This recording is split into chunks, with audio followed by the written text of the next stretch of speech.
আসসালামু আলাইকুম বন্ধুরা, কেমন আছেন সবাই? আপনাদের সবাইকে স্বাগতম জানাই আমার গ্রামের ব্লগে। পিয়াস গ্রামের ব্লগে আপনাদের সবাইকে স্বাগতম। আজকে আমি আপনাদেরকে শেখাবো কিভাবে একটি বর্ষা বানাই।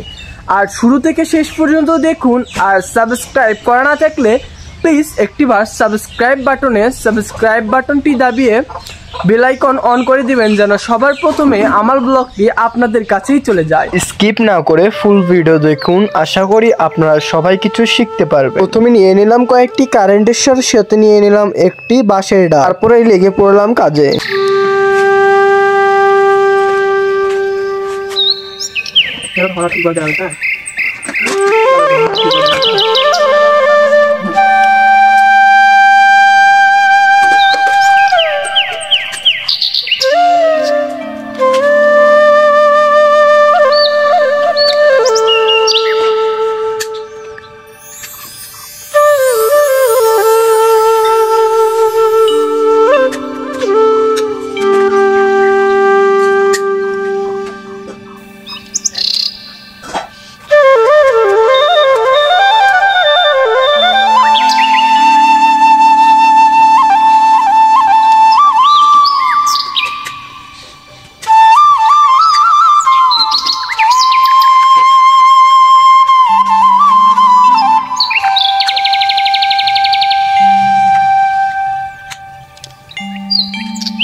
বাঁশের আগালিটা সুন্দরভাবে বর্ষা বানানোর যোগ্য করে নিয়ে তারপরে সেই বর্ষা বানানোর জন্য যে সরগুলো নিয়েছিলাম সেই সরগুলো এখন ঘুষে নেব। সরগুলোর আগাগুলো খুব চোকা করে নেব।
এবার আমাদের এই বর্ষাগুলো বাঁধার জন্য গুনো কিনতে হবে। এজন্যই আমি একটু গোছগাছ হয়ে বের হয়ে আসলাম বাজারে যাওয়ার উদ্দেশ্যে। চলে আসলাম বন্ধুরা বাজারের ভিতরে। আর বাজারে এসে আমি 30 টাকার গুনো কিনে নিচ্ছি। আর 30 টাকার গুনো দিয়েই আমাদের সেই বর্ষা বাঁধা হয়ে যাবে। ওই যে বন্ধুরা দেখতেই পাচ্ছেন আমি কত টাকার গুনো কিনে নিচ্ছি। আর 30 টাকার গুনো এতটুকুই পেয়েছি আমি বন্ধুরা। আপনাদের ওই দিকে হয়তো একটু বেশিও পেতে পারেন বা একটু কমও পেতে পারেন। এখানে আমার বন্ধু বাজার করতে বাজার করা শেষে বাড়িতে ফেরার সময় দেখতে পারি যে এখানে পুকুরের ভিতরে সকল মাছ তুলে নিচ্ছে, কেননা আমাদের এই দিকে একটু বেশি পানি হয়েছে, তো এই জন্য ডিগির মাছ সব বের হয়ে চলে যাওয়ার ভয় আছে। এজন্যই লোকগুলো সেই ডিগির মাছগুলো তুলে নিচ্ছিল। প্রথমেই তো বন্ধুরা আমি সেই বর্ষার সরগুলো নিয়ে নিলাম। আর বন্ধুরা আপনারাও ঠিক এইভাবে এই বর্ষার মতো গুনো পেঁচে নেবেন, এই বর্ষার সামনেরটা সমান করে। আর তারপরেই অর্ধেকখানির মতন পেঁচে নেবেন ঠিক আমার মতন একটি গাছের বাঁশের সাথে গুণটা আগে বেঁধে নেবেন, তারপরে সেই গুণটি খুব টান টান করে বর্ষায় পেঁচতে থাকবে। বন্ধুরা, যতটা সহজভাবে আপনারা দেখতেছেন অতটা সহজও না।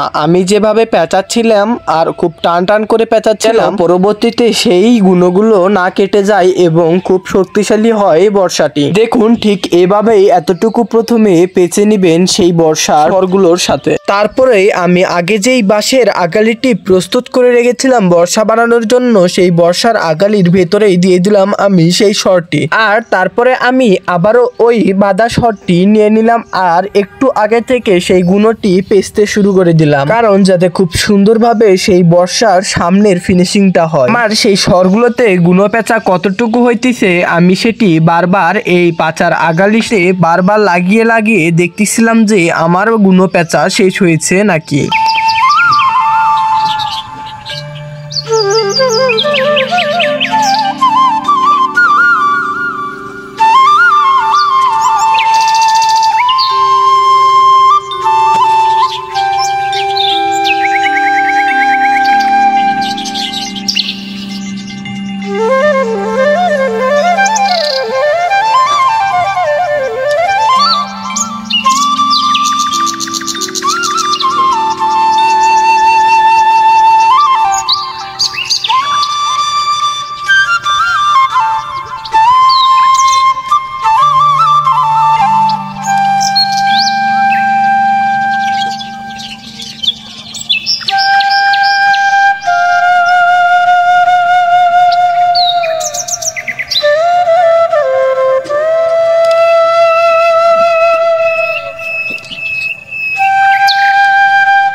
ভাঁজটি দেখতে পাচ্ছেন, এই ভাঁজটি তুললাম আমি অনেকক্ষণ ধরে, কেননা এই ভাঁজটি খুব কম মানুষ তুলতে পারে।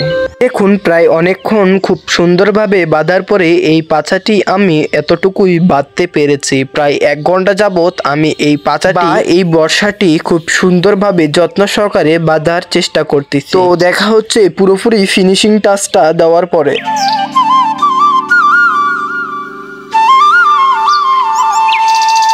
তো এর ভিতরে ইতিমধ্যে আমার পুরোপুরি এই বর্ষাটি বানানো শেষ, শুধুমাত্র এই বর্ষাতে থাকা গুণটি কাটতে হবে। বন্ধুরা, আমাদের এখন পাচাটা খুব সুন্দরভাবে বাঁধা শেষ। এবার আমরা পাচাটার স্বরগুলো খুব সুন্দরভাবে গোল করব। তো দেখুন, আমি এখন গোল করছি।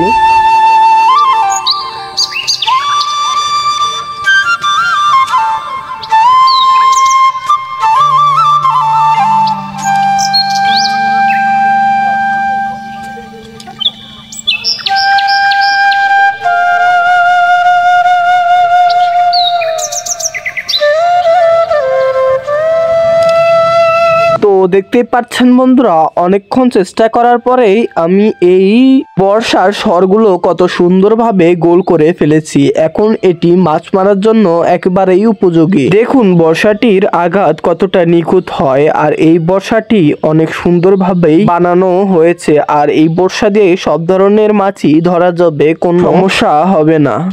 তো বন্ধুরা, আজকের ভিডিও এই পর্যন্তই। আর আপনাদের কাছে যদি আমার এই ব্লগটি ভালো লেগে থাকে তাহলে বেশি বেশি করে কমেন্ট করবেন, তাহলে আমি রাত্রে এই পাছা দিয়ে মাছ ধরে সেই ভিডিও আপনাদের কাছে উপহার দেব।